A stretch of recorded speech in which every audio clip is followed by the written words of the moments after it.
Hi students, and welcome to today's live IELTS class. My name is Adrian and I am streaming to you live from Hungary here in the Carpathian Basin. I hope everybody has had a fantastic week so far.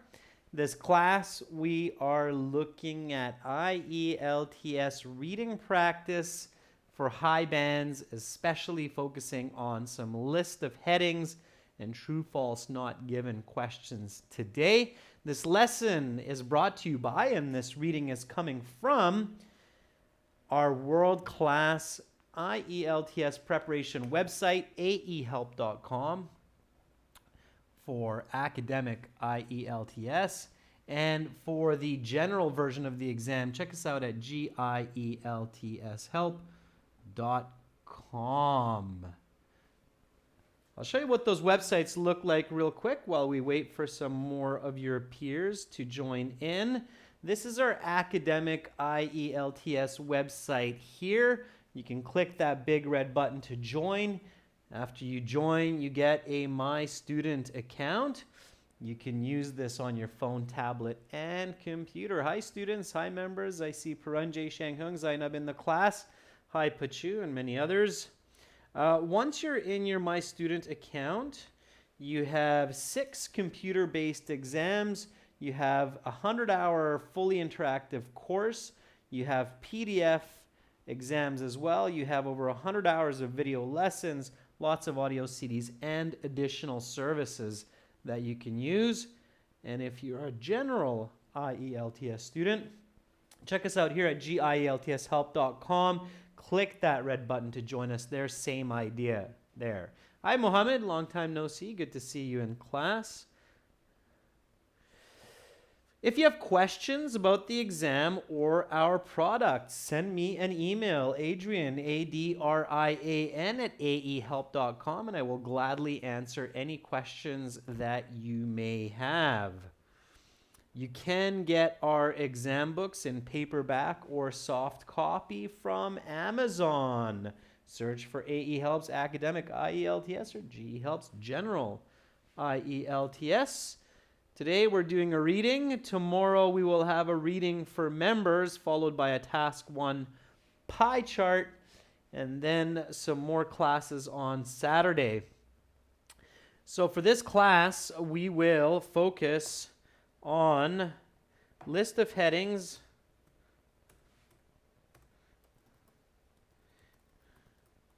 and true, false, not given questions. So this is our list of headings here for this reading that we are about to do. Now, before you read your list of headings options, you should read these. It's the only question that comes before the passage in the exam. Okay, so we should read these, but before we read these, we should read the title. Seismic shifts, silent drifts. Oh, what could that mean? Who knows? All right, no problem. Let's look at the list of headings. Violent eruptions, magma, lava, new islands. Maybe something about volcanoes. The destruction of Pompeii. 2 continents become many. Okay, there's some continents there. That seems to be an interesting word that we can focus in on. Continents. Fossil evidence. Adjacent continents. That's continents again. Okay. Intuitive notion. The ring of fire. The invisible threat. Gondwana comes together. A hypothesis of unity, disunity. A mechanism to match the theory is found. All right. So Bahar says maybe something about earthquakes. Maybe. Paranjay says probably something about continental drift. By the look of it, there's definitely lots of mention of continents.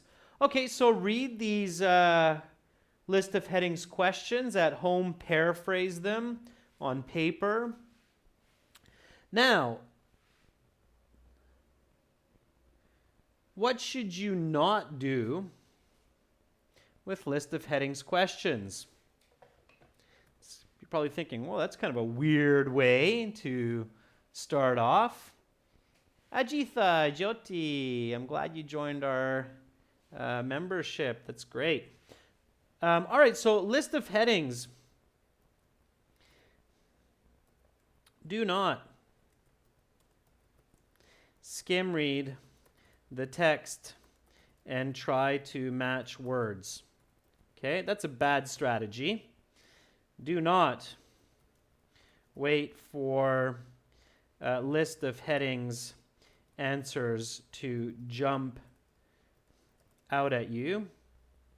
Okay. Do not choose answers that give details and not the main idea. Okay? Now, if you're a little bit lost, if you're like, what is Adrian saying? Do not skim read the text and try to match words. Do not wait for list of headings answers to jump out at you. Do not choose answers that give details and not the main idea. Okay, well, don't worry. We'll do this together and you'll see exactly what I mean. So the way to do these questions, okay, or answer these so that you get many of them correct. Read a paragraph.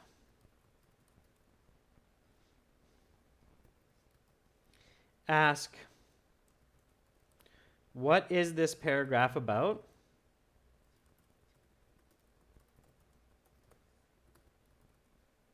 Answer your question.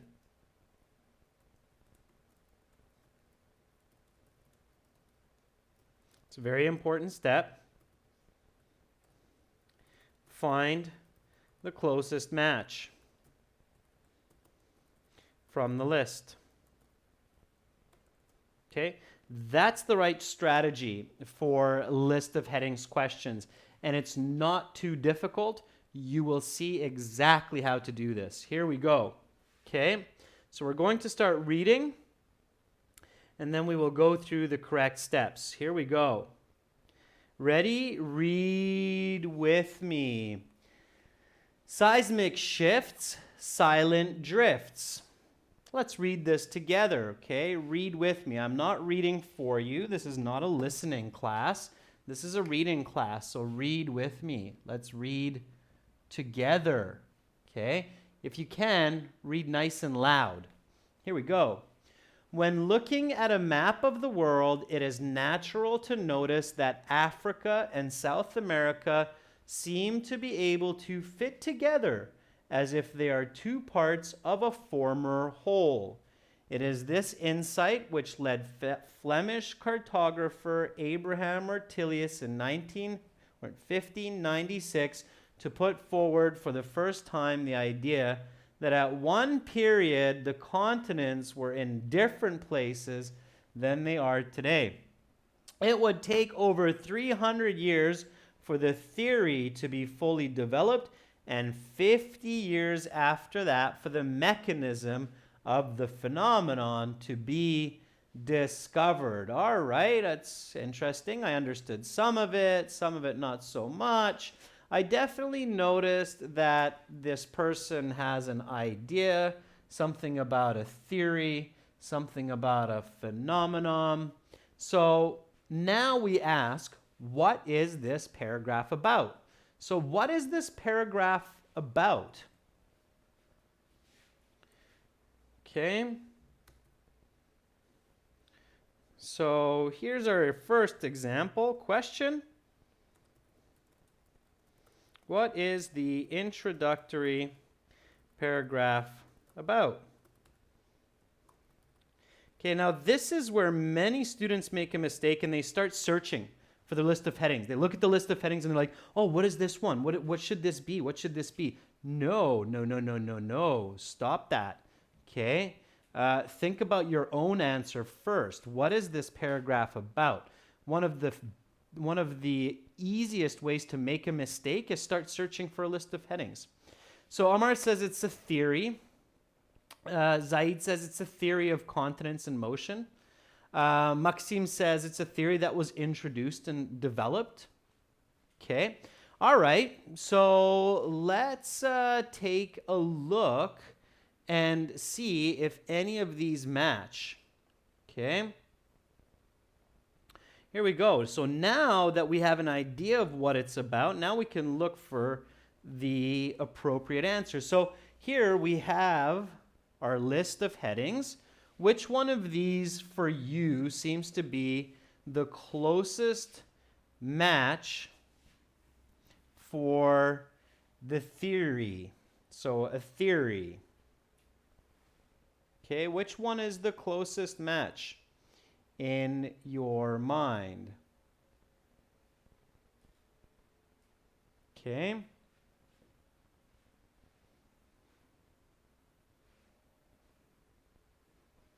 So Amreen says 3. Maxime says 11. I don't know about that. Zaid Nawafa says, I think it's number 5. Okay. Many of you are choosing 3. Where do you see the word theory here? So where are you seeing this word in here? I don't see anywhere the idea of theory or idea or any similar there. So I don't know. I would go with number 6. Why?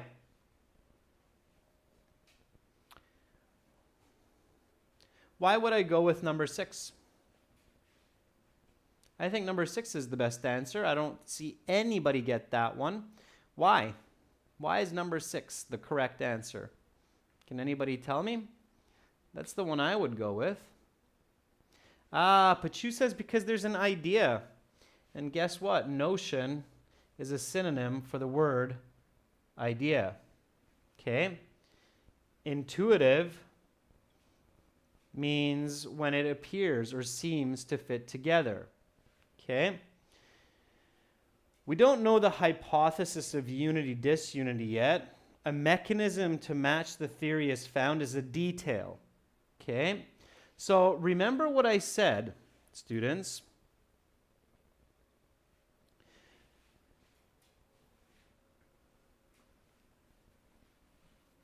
Do not skim read the text to try to match words.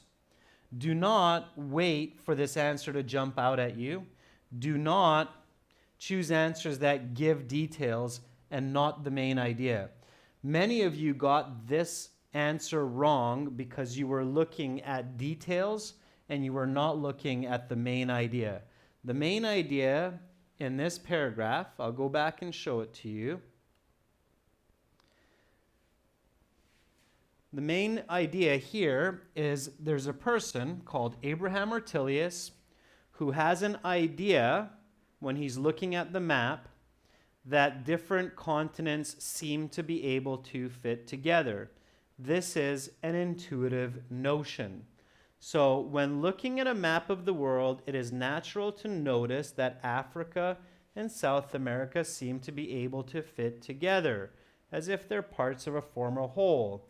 It was this intuitive,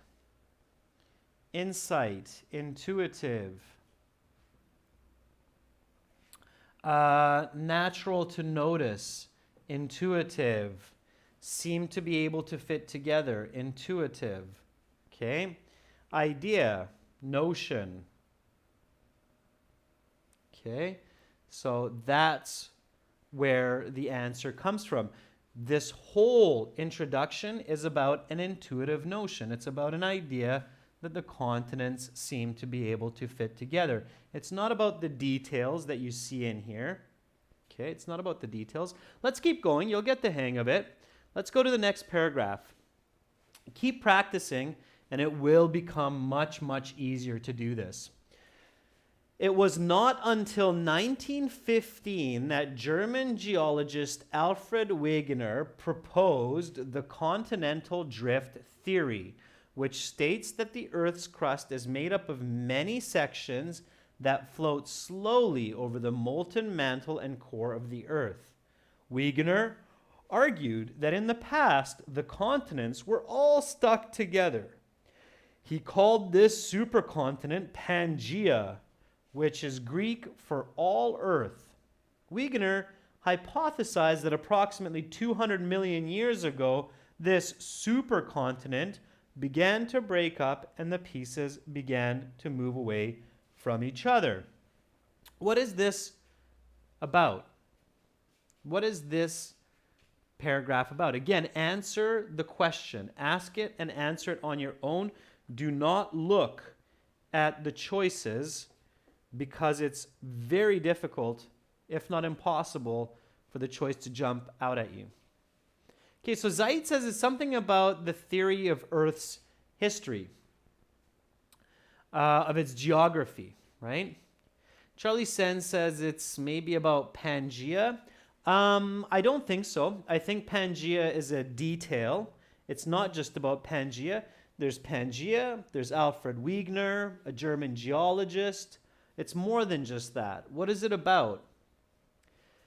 So Bahar Bahari says it's a hypothesis of continents. And Sudanshu says it's an explanation of the theory. Okay? Maxime says it's a German geologist's theory. Maxime, take it one step further. What is that theory, right? Zainab says it's one that becomes a part, so one that moves into many. Okay? All right. So if you asked me what it's about, I would say it's about a theory that says the Earth was one, then it broke into pieces. So this would be my question and answer. Okay, so question.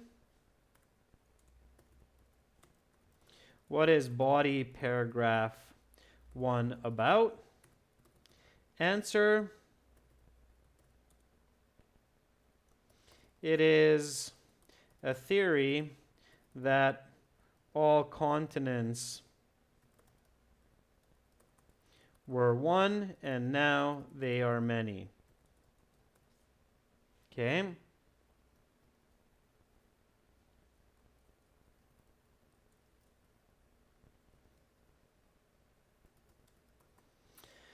Okay, so body paragraph 1. What is it about?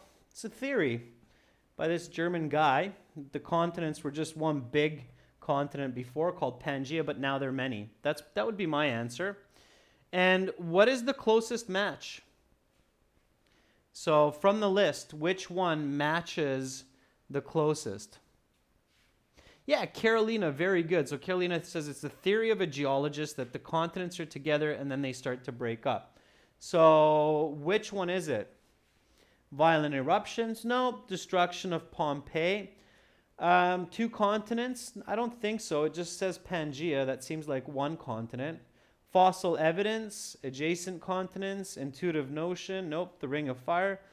The invisible threat? Gondwana comes together. A hypothesis of unity and disunity. A mechanism to match the theory is found.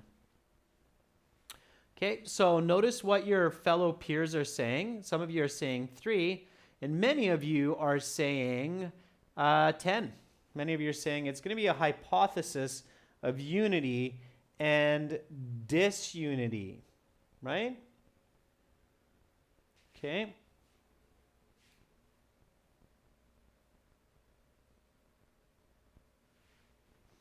This is the example answer. So this is where you can check how well you're doing. Paragraph B is X. Why?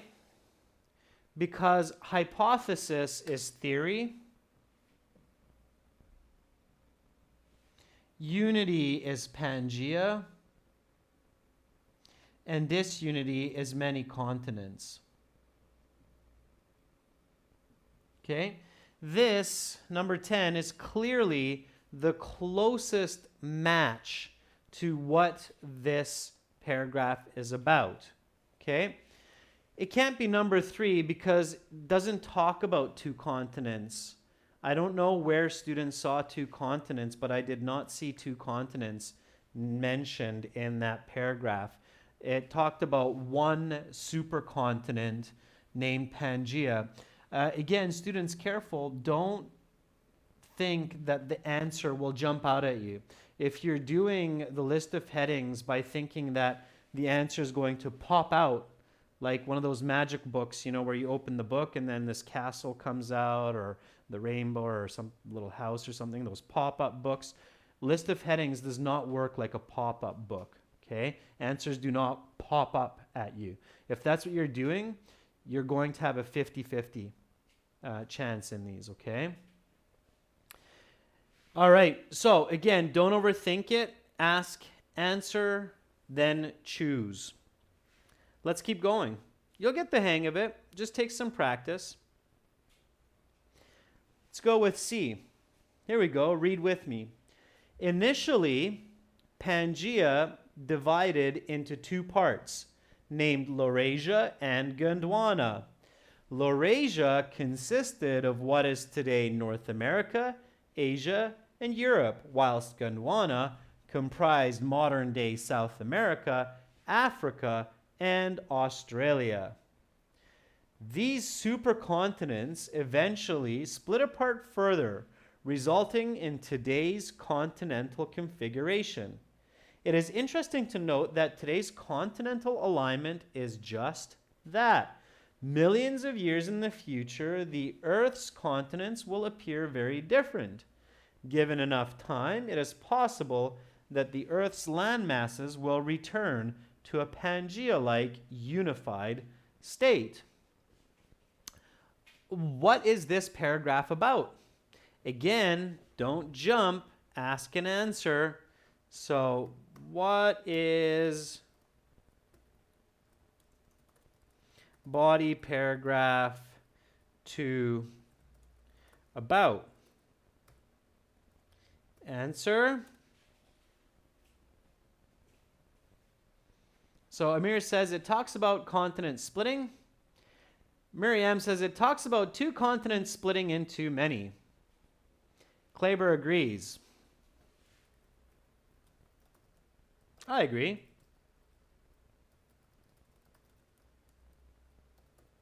Okay. What are the two continents? Gondwana and Eurasia. They become today's continents of North America, Europe, Asia, so forth. Yeah, that seems right. Okay.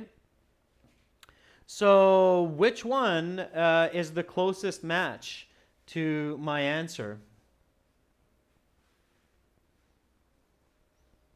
Okay, great. Now everybody's on track. Yeah, number 3. Absolutely. Don't overthink it. Two continents become many continents. Yeah.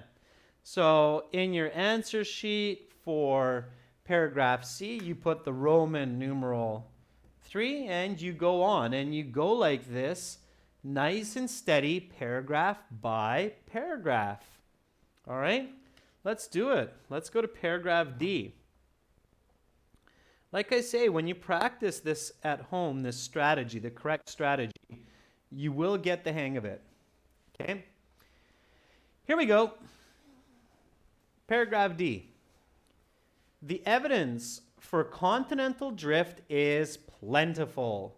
The most common evidence is the discovery of the same type of dinosaurs in extremely different locations. The same type of dinosaur fossil will be found in northeastern parts of South America as well as northwestern parts of Africa. The logical explanation for phenomenon such as this is that at one time, these parts of the world were not only connected, but adjacent. What is this paragraph about?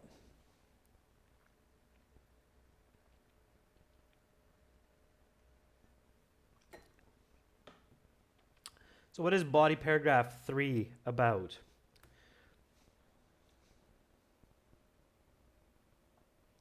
Sudanshu says it's fossil evidence. Vanessa said it's evidence. Evidence of what, Vanessa? It's not about the discovery of fossils. Violetta Castro Paredes says it's evidence to support the continental drift theory.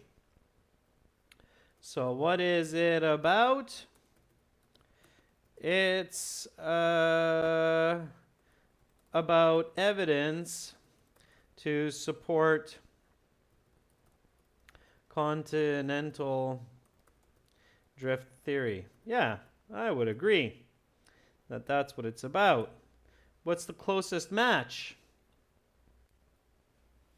So, violent eruptions, the destruction of Pompeii, two continents become many, fossil evidence, adjacent continents, an intuitive notion, the invisible threat, Gondwana comes together, hypothesis of unity, disunity. What do you think? Roman numeral number 4. That's right. I would agree. It's fossil evidence. So then, for paragraph D, in your answer sheet, use the Roman numeral D. Careful not to accidentally do this. You'll get it wrong. Okay. So make sure that you have IV. Okay, it's 5 minus 1. So have the correct order of Roman numbers. Okay. And let's go to E. Here we go. Read with me. The evidence for continental drift was discovered long before an explanation for it was found. It was during the 1960s that the theory of plate tectonics was developed. This new theory explained fully the nature of the Earth's crust, that it was broken up into many pieces that tended to smack into each other and pull apart from each other. In extreme cases, such as the Indian subcontinent, a plate's movement can be so severe that it causes massive mountains to be formed when the plate hits another. This is precisely what happened over the past millions of years with the Indian plate colliding with the Eurasian plate, in the process creating the Himalayas, which include the tallest mountain on Earth, Mount Everest. What is this paragraph about? What is this paragraph about?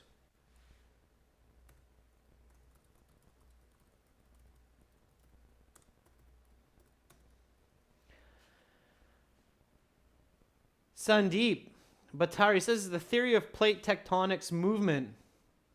Samaran says it is the history of continental drift. I don't think they say continental drift. Okay. Sudanshu, it says something about colliding plates. Okay. M. Hussein Bari says theory of the Earth's crust moving. That's pretty good, M. Hussein Bari. I agree. Arun says Earth's crust impacting. Sure. So,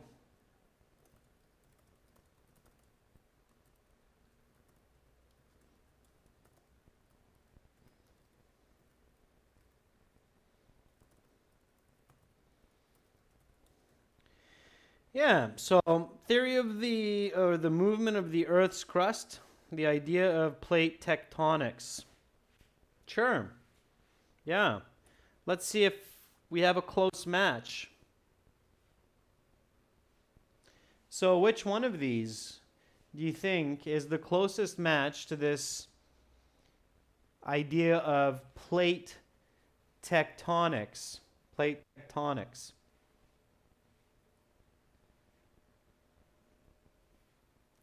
Maxime says, it looks like 11, a mechanism to match the theory is found. Which is what? It's number 11. It's plate tectonics, right? So plate tectonics,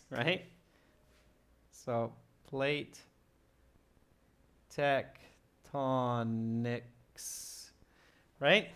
So a mechanism to match the theory is found. What is it? It's plate tectonics. Plate tectonics means the movement of the crust of the Earth. So 11 definitely seems like the best match. There is nothing there about violent eruptions, magma, and lava. Okay? Nothing there about that. All right? Okay. There's something about mountains being formed, but nothing about violent eruptions or magma. Right? The Himalayas are not formed by volcanic eruptions. It's actually the Earth crunching together. Okay, so let's keep going here. The correct answer there was number 11.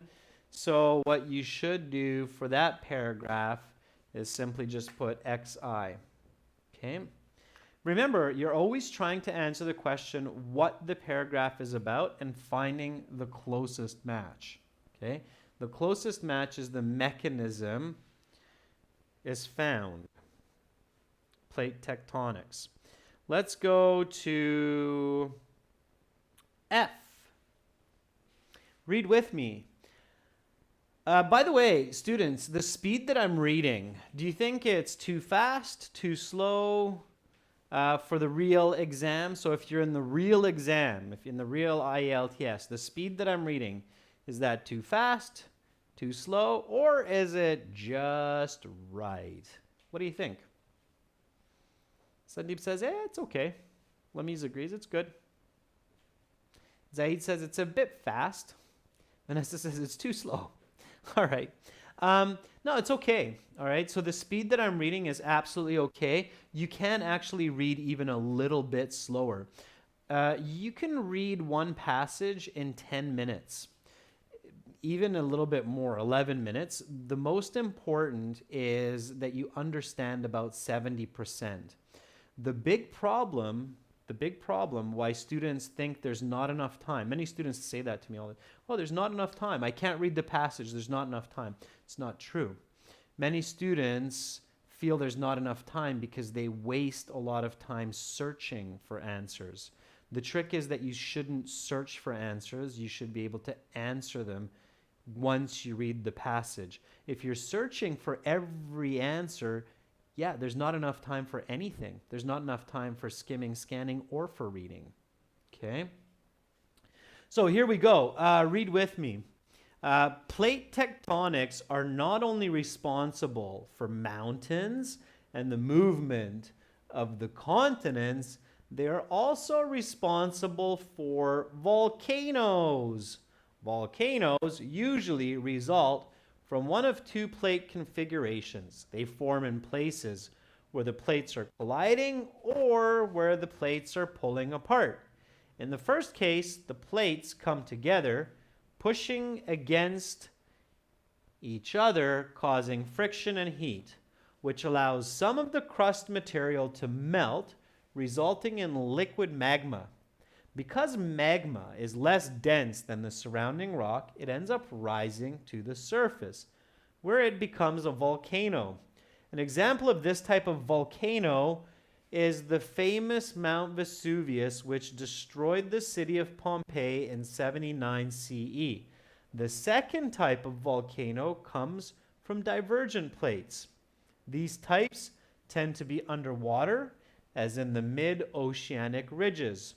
Volcanic islands such as Iceland and Hawaii were formed by underwater volcanic activity, eventually spewing off enough matter to form land above water. What is this paragraph about in your own words? Should be pretty easy, this one. So what is this paragraph about? Yeah, Maxim said volcanoes. Sergey says volcano. Sudanshu says volcanic eruptions. Yeah, I mean, just look at how many times the word volcano comes up in that paragraph. I think maybe 6 or 7 times that I counted in my head, right? So volcanoes, volcanoes, volcanoes.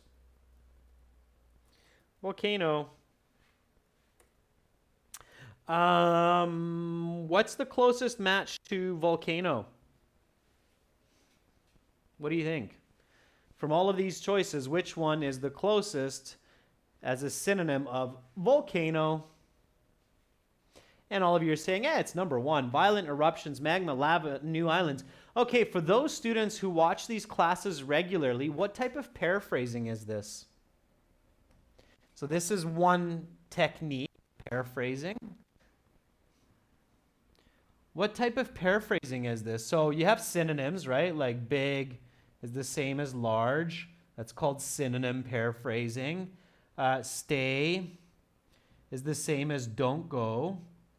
That's called antonym negative paraphrasing. What type of paraphrasing is this one? This number 1. It's my bonus question for our students today. Divya, this IELTS test is absolutely no more difficult than the official exam. It's the same level of difficulty. So what kind of paraphrasing? It's not synonyms, okay? So these are not synonyms. Violent eruptions, magma, lava, new islands. It's not synonym. There you go. Zainab says it's descriptive paraphrasing, ladies and gentlemen. Yeah, this is called descriptive paraphrasing. Okay? Because these words describe a volcano. It's like saying it's round, it's a fruit, it's delicious, it's red, it's an apple. Okay? It's descriptive paraphrasing. It's called descriptive paraphrasing. There's descriptive paraphrasing, there's synonym paraphrasing, antonym negative paraphrasing, there's grammatical paraphrasing, and there's expressive paraphrasing. That's all for another lesson, but you can get all of that information on our websites in the premium package. It's absolutely worth joining our premium package so that you can learn quickly and efficiently. Okay, so anyway, the last body paragraph is number 1, okay, for F. So just put the Roman numeral 1 in there, okay. And now we'll go on to paragraph G, last one, okay.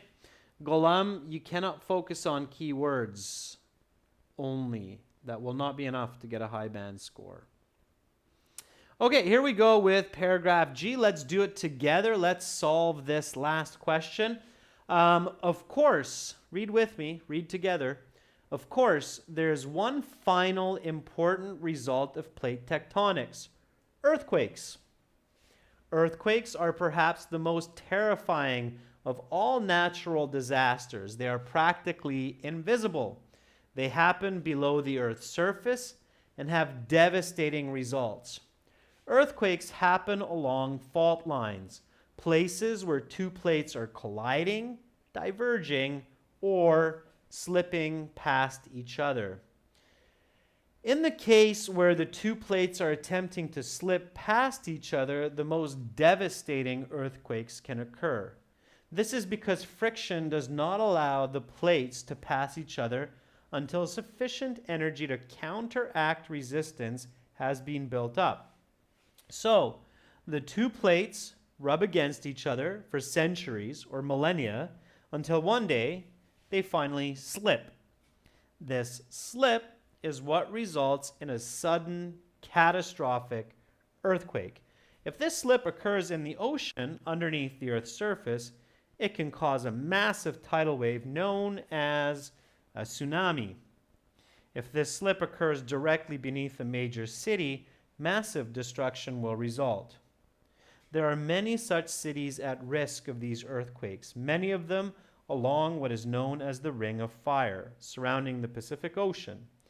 These cities include Tokyo, San Francisco, Vancouver, and Santiago. Understanding plate tectonics reveals that it is not a question of if these major cities will get hit by an earthquake, it is only a question of when. What is this paragraph about?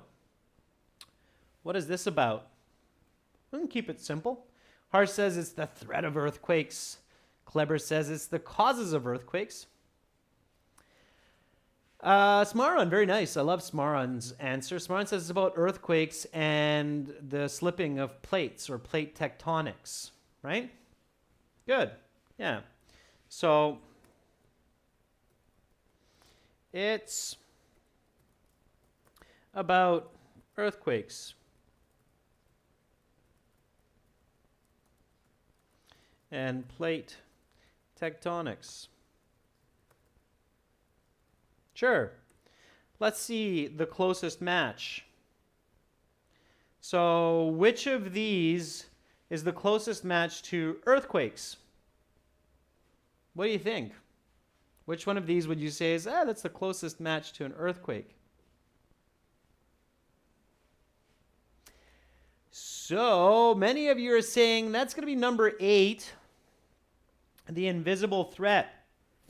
Yeah, I would say so.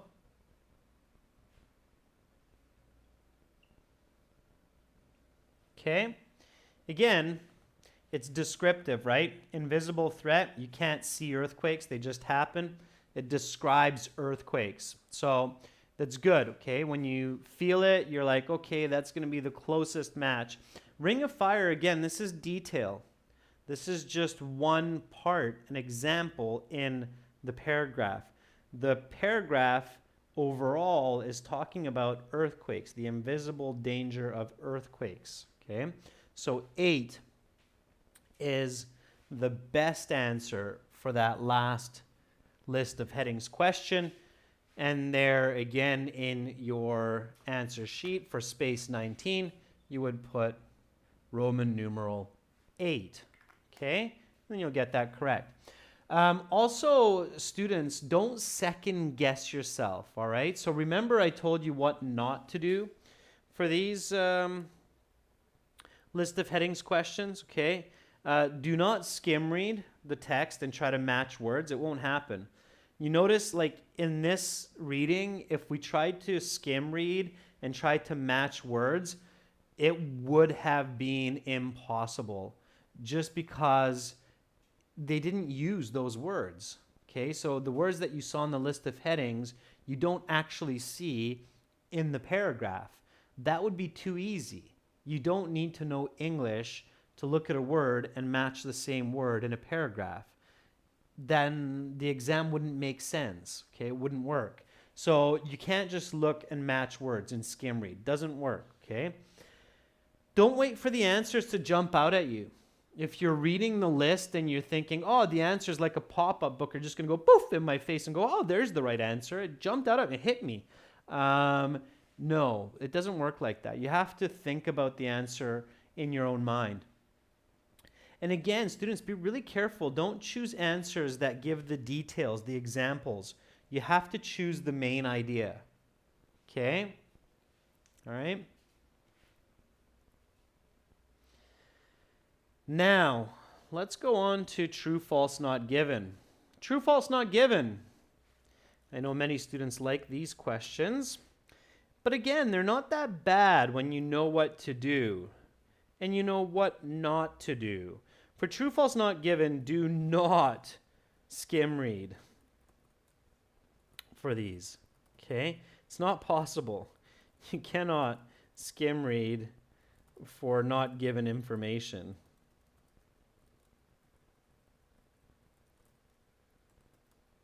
You will waste a lot of time searching. Okay? It feels terrible watching students do that. Okay? So don't do that. All right? For true, false, not given, do not read these before the passage. They will only confuse you. Okay? All right, so instead, use logic. So use logic. Ask important questions.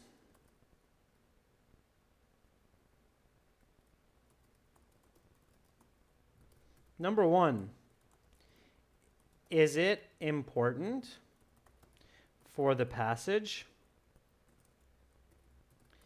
If yes, then given. If no, then not given. If given, is it true?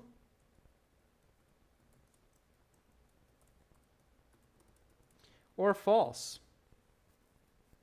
Okay. Now, another do not is do not go back and look for every answer. You must answer at least half of these without going back to the text. Okay. Again, students, if you are searching for every single answer and question in the reading passages, it will be very confusing. You will run out of time. You will get a lower band score than otherwise. And your brain will be a mush by the time you get to the writing section. So you're not just hurting your reading score, but you're hurting your writing score because your brain is going to turn into jello if you're searching for a whole hour in another language that's not your native language for 40 questions. Okay, that is not a good way to do it. Okay, so here we go. Let's take a look at the true, false, not given. And then we'll answer them as best as we can. So here we go. Number 20. It took over 350 years for the theory and mechanism of continental drift to be fully developed. Question. Is it important to know how long the theory of continental drift took to develop for the passage on continental drift? So is that important? Is this important?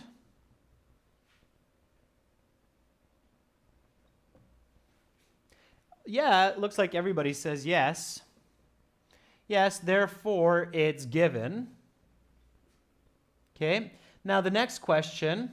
So now we know it's given. Now we've learned a very valuable piece of information that this is given information. So this is either a yes or a no, or it's a true or a false. It's in the passage. Okay? Is it true that it took over 350 years for the theory and mechanism to be fully developed? Is it true? Yeah, many of you are saying it's true. So true it is. That's the correct answer. Here, I'll show you where it's coming from, just in case you're like, well, maybe I'm not sure about the fact that it's true or not.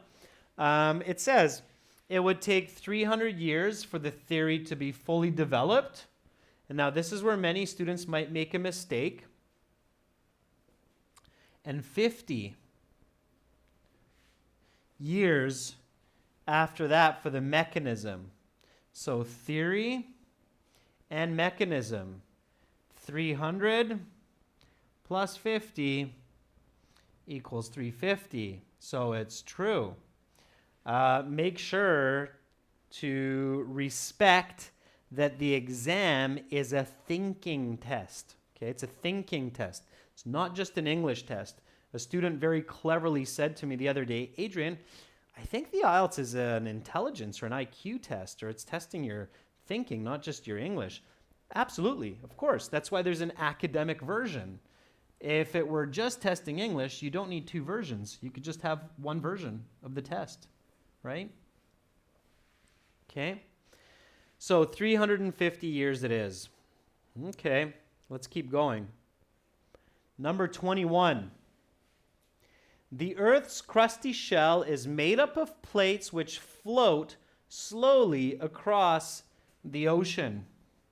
Is it important to know that the Earth's shell is made up of plates that float? So is that important?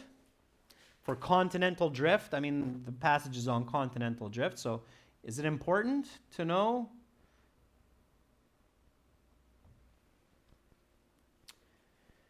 That the Earth's crust is made up of plates that move around? Yes, absolutely. Okay, that is the concept of continental drift. It has to be. Yes, absolutely. Okay, so yes, it's very important to know this. So we know that it's given. Okay, so it's absolutely given. Certainly that's important for continental drift.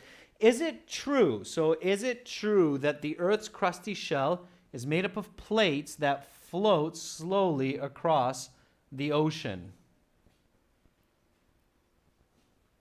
So do the plates of the Earth move slowly across the ocean?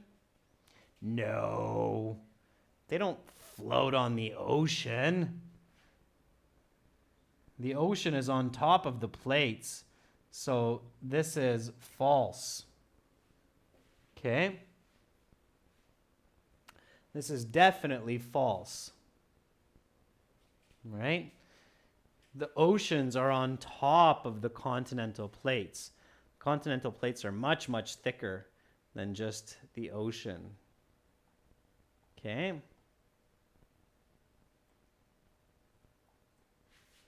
So the Earth's plates are on top of the Earth's crust, right? Not on top of the ocean. The ocean is on top of the plates. That's why when they crack and split, then there's tsunamis, right? The oceans are smaller than the plates. Plates are much bigger. Okay, here we go. Number 22. There is significant evidence that India was once attached to Antarctica. Is it important for the theory of continental drift to know that there's a lot of evidence that India was attached to Antarctica?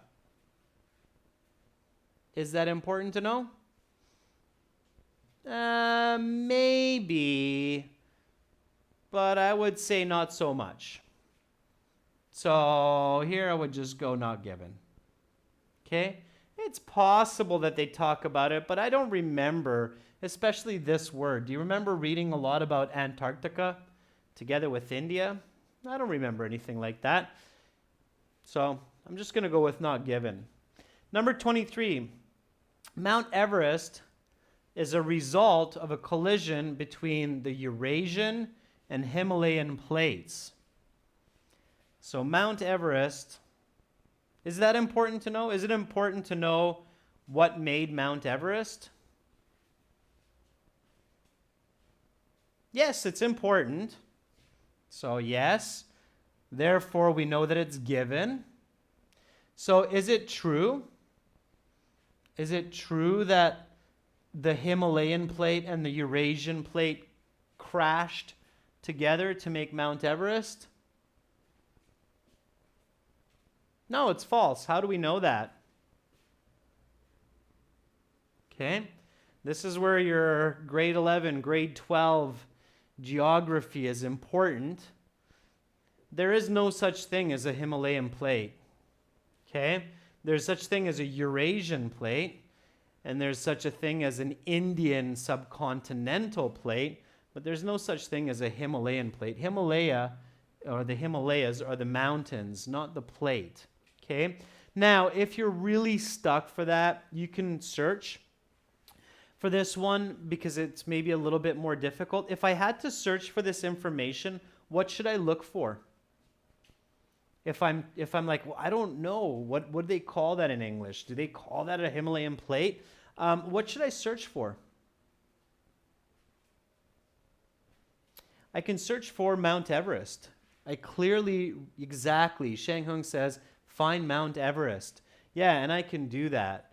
So I remember that Mount Everest was somewhere at the end of one of these, and it's right here, right? Mount Everest. I read it.